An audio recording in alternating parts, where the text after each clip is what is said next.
السلام علیکم، میں عمر فاروق اخبار اراکان کے ساتھ حاضر ہوں۔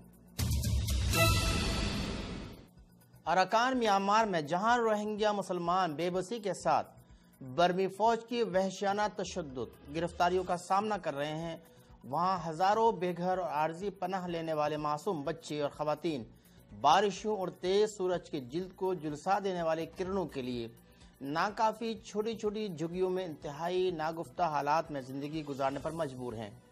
ان گھونسلے نما جھونپڑی میں مقیم روہنگیا مسلمانوں کو نہ مناسب غذائی اجناس میسر ہے، نہ ہی ادویات۔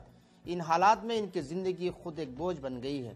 برما میں مونسون کی بارشیں معمول سے زیادہ ہونے کی پیشن گوئی کی جا رہی ہے اور مونسون سیزن کی طوفانی بارشوں میں ان کی زندگیوں کو سخت خطرات لاحق ہیں۔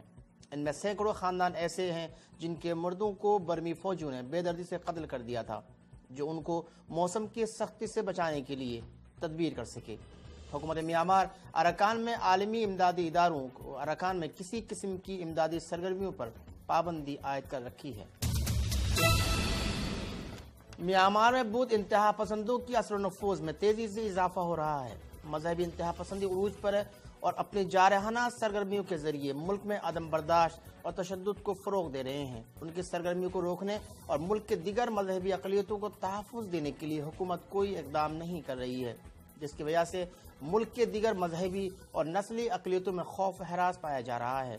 گزشتہ ہفتے رنگون کے مسلمان آبادی میں مسلح حملے کے بعد پولیس نے چند شرپسندوں کو گرفتار کر لیا تھا، جبکہ وہ گرفتاری حملے کے پاداش میں نہیں کسی اور کیس کے سلسلے میں ہوئی تھی، جس کے بعد مباتا اور دیگر انتہا پسند بدھ تنظیموں نے دارالحکومہ نیپیڈو میں وزارت مذہبی امور کے خلاف مظاہرے شروع کر دیے، جس میں بدھ مذہب کو تحفظ نہ دینے کا الزام لگایا گیا ہے، جبکہ حکومت اور فوج بدھسٹ انتہا پسند عناصر کو شرپسند کارروائیوں کی کھلی آزادی دے رکھی ہے۔ یہ مظاہرہ صرف اس لیے کیا گیا کہ رنگون میں مسلم آبادیوں پر حملے کے لیے مکمل آزادی انہیں کیوں نہیں دی گئی۔ اس سے ظاہر ہوتا ہے کہ اب برما کے مذہبی انتہا پسند عناصر کے لیے ان کو شرپسندی سے روکنا بھی ناقابل برداشت ہے، یا یہ مظاہرہ حکومت کے اشارے پر ہوا ہے تاکہ ان مظاہروں کو جواز بنا کر ان مذہبی عناصر کو مزید کھلی آزادی دینے کے لیے راہ ہموار کی جا سکے، جو حکومت اور بدھ انتہا پسندوں کا میانمار میں ایک طے شدہ منصوبہ ہے۔ ملائیشیا کے شہر کامپونگ کالا پانڈانگ میں درجنوں روہنگیا مسلمانوں نے 300 افراد کے قبروں پر ایک اجتماعی دعائیہ تقریب کا انعقاد کیا۔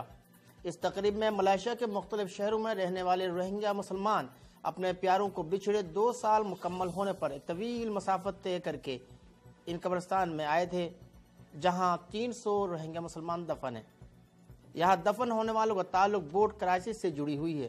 آج سے 2 سال قبل برمی فوج کے مظالم سے تنگ آ کر سمندر اور پرخطر خشکی کے راستے جان بچا کر بھاگنے والے لاکھوں روہنگیا مختلف ممالک میں فرار ہوئے تھے، جن میں سے سینکڑوں لوگوں کو انسانی اسمگلرز نے اغوا کر لیا تھا۔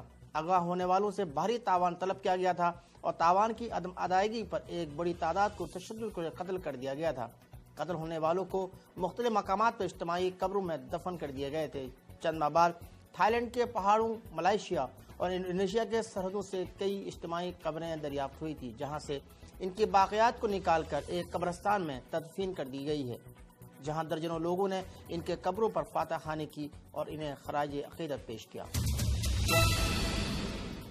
اراکان میانمار کے شہر مونگڈو اور بوتھیڈونگ کو برمی فوج نے آپریشن کے نام پر روہنگیا مسلمانوں کو قتل، تشدد اور خواتین کے آبرو ریزیوں کے ساتھ اپنے لیے کمائی کا ذریعہ بھی بنا لیا ہے۔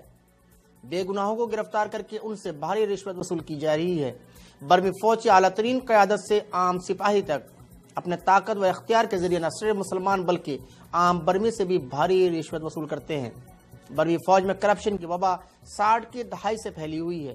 طویل فوجی حکومتوں میں فوج کے ہر طبقے دونوں ہاتھوں سے ملک کے خزانے کو لوٹنے کے ساتھ ساتھ ہر قسم کی کرپشن میں ملوث رہے۔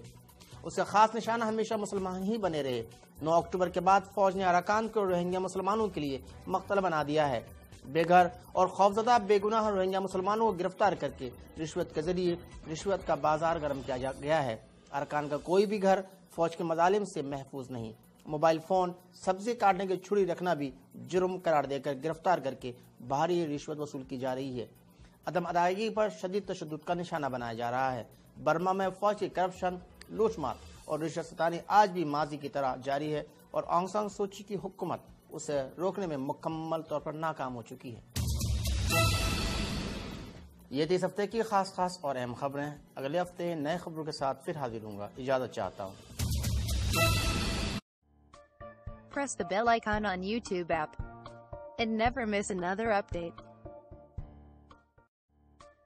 Press the bell icon on YouTube app and never miss another update.